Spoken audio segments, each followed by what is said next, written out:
pada hari ini muncul pemikiran-pemikiran aneh teman-teman. Allah katanya adil, Allah katanya maha pengasih, maha penyayang. Tapi kok nyiptain tempat yang begitu kejamnya, yang begitu menyengsarakan hambanya. Pemikiran macam apa ini teman-teman?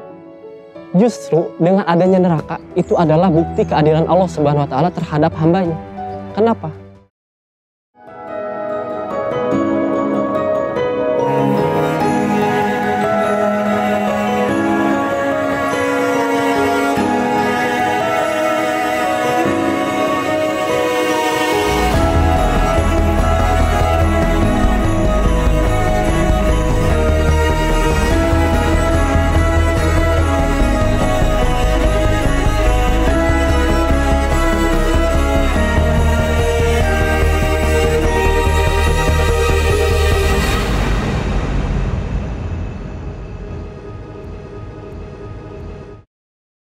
Bismillahirrahmanirrahim. Assalamualaikum warahmatullahi wabarakatuh. Bagaimana kabarnya sahabat cinta Quran? Semoga baik-baik aja ya. Semoga Allah selalu memberikan kesehatan kepada kita. Dan bagi teman-teman yang mungkin sedang merasakan sakit, semoga Allah cepat mengangkat penyakit-penyakit tersebut. Oke. Alhamdulillahirrabbilalamin. Assalatu wassalam ala rasulillah sallallahu alaihi wasallam wa ala alihi wa ashabihi wa man tabi'ahum bi ihsanin ila yaumiddin. Alhamdulillahirrabbilalamin. Sahabat cinta Quran, marilah kita bersyukur kepada Allah Subhanahu wa taala yang telah memberikan kita beribu-ribu, berjuta-juta nikmat, mulai dari nikmat iman, nikmat Islam, bahkan nikmat kesempatan kita bisa sampai di bulan yang mulia, bulan yang suci, yakni bulan Ramadan. Alhamdulillahirrabbilalamin.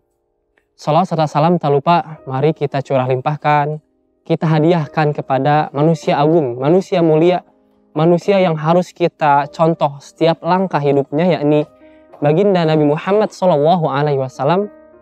Tak lupa juga kepada para keluarganya, para sahabat-sahabatnya, para tabi'in, tabi'ut tabi'in, hingga kita selaku umatnya hingga akhir zaman.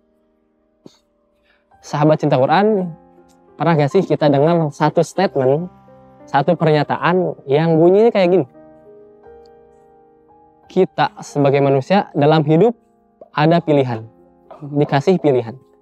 Dan setiap pilihan ada konsekuensinya. Pernah gak kira-kira dengar pernyataan kayak gini? Benar kan? Nah, benar gak sih pernyataan tersebut? Ya, memang benar. Nyatanya kita sebagai seorang manusia, Allah beri kesempatan untuk memilih sebagian dari hidupnya. Allah kasih pilihan. Contohnya, jika kita misalkan mau makan bakso, itu kita bisa milih mau pakai kecap atau pakai sambal. Dan pilihan itu akan ada konsekuensinya. Jika kita makan pakai kecap, ya pasti bakso itu manis. Tapi kalau kita pakai sambal, maka bakso itu pasti pedas. Begitu juga hidup kita teman-teman. Allah telah memberikan pilihan dalam hidup kita. Allah menunjukkan jalan, dua jalan. Jalan baik, buruk, hak, batil, benar, salah. Dan ini Allah tunjukkan melalui petunjuk-petunjuknya, way of life-nya. Dimana yang baik pada akhirnya Allah akan masukkan ke surga. Dan yang tidak mau taat, maka Allah masukkan ke dalam neraka. Nah teman-teman, ngomong-ngomong tentang neraka, Allah sebut neraka ini sebagai bi'sa masir, seburuk-buruknya tempat kembali. Mengapa teman-teman? Karena Allah gambarkan neraka ini di dalamnya begitu banyak azab yang sangat mengerikan, azab yang sangat pedih. Bagi siapa? Bagi orang-orang yang tidak mau taat kepada Allah. Maka dari itu, saya sedikit akan menjelaskan, menggambarkan bagaimana kengerian azab Allah di dalam neraka. Diceritakan, dikabarkan oleh Allah Subhanahu wa taala di surat Al-Waqiah, wa ashabus shimal lima ashabus shimal. Golongan kiri, alangkah sengsaranya golongan kiri. Fi samumi wa hamim. Mereka ditimpakan angin yang sangat panas. Mereka ditimpakan air yang sangat panas juga.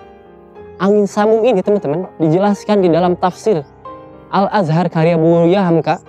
bahwasannya angin Samum ini angin yang sangat panas, angin yang sangat mencekik, di mana ini sering terjadi di Jazirah Arab. Bahwasannya ketika ada besi dingin, terkena udara ini, sontak langsung panas. Dan panasnya itu menyorot sampai ke dalam rumah. Nah, itu adalah gambaran sedikit dari neraka. Hawanya panas, angin panas, mengumpuli di dalam kita. Dan juga tidak hanya itu, wahamim, mereka juga disuguhi air yang sangat panas. Sangat panas. Coba teman-teman, kita ambil sajalah air, masuki ke dalam panci, kita masak air itu. Ketika sudah mendidih, coba kita minum. Mau nggak kita minum? Pasti gak mau. Kenapa? Jangankan minum, megang saja gak mau. Kenapa? Karena udah tahu panas. Nah, ini air di dunia. Dan tentunya air panas di dunia tidak akan sama dengan air panas di neraka. Pasti berkali-kali lipat panasnya, teman-teman. Mereka akan disuguhkan makanan yang sangat tidak mengenakan. Mereka diberi makanan dari pohon zakum, yakni pohon yang berduri. Famaliuna min halbutun, mereka dipenuhi perutnya oleh makanan-makanan yang berduri. Wah, duri dikenain ke kulit kita aja udah sakit, teman-teman. Apalagi ini dimakan dan itu memenuhi perut kita. Fasyaribuna alaihi minal hamim. Setelah mereka ditimpa yang sedemikian beratnya, mereka akhirnya haus. Setelah dimakan, dicekoki duri-duri yang sangat menyakitkan, mereka akhirnya haus. Jangan harap kita diberi minuman yang segar, minuman yang mengenakan. Justru Allah tambah azabnya dengan cara memberikan air yang sangat panas. Fasyaribuna syurbal him. Mereka minum bagaikan onta yang sedang kehausan. Onta kehausan pasti minta-minta air, teman-teman. Saking hausnya, saking panasnya pada hari itu. Gak kebayang, teman-teman, azab derita orang-orang yang masuk neraka. Dan Allah ciptakan neraka ini bagi orang-orang yang tidak mau taat, bagi orang-orang yang membangkang pada Allah Subhanahu wa taala. Dan bagi orang-orang yang bertakwa, mereka akan disediakan jannah yang begitu luas nikmatnya. Tapi pada hari ini muncul pemikiran-pemikiran aneh, teman-teman. Allah katanya adil, Allah katanya maha pengasih, maha penyayang.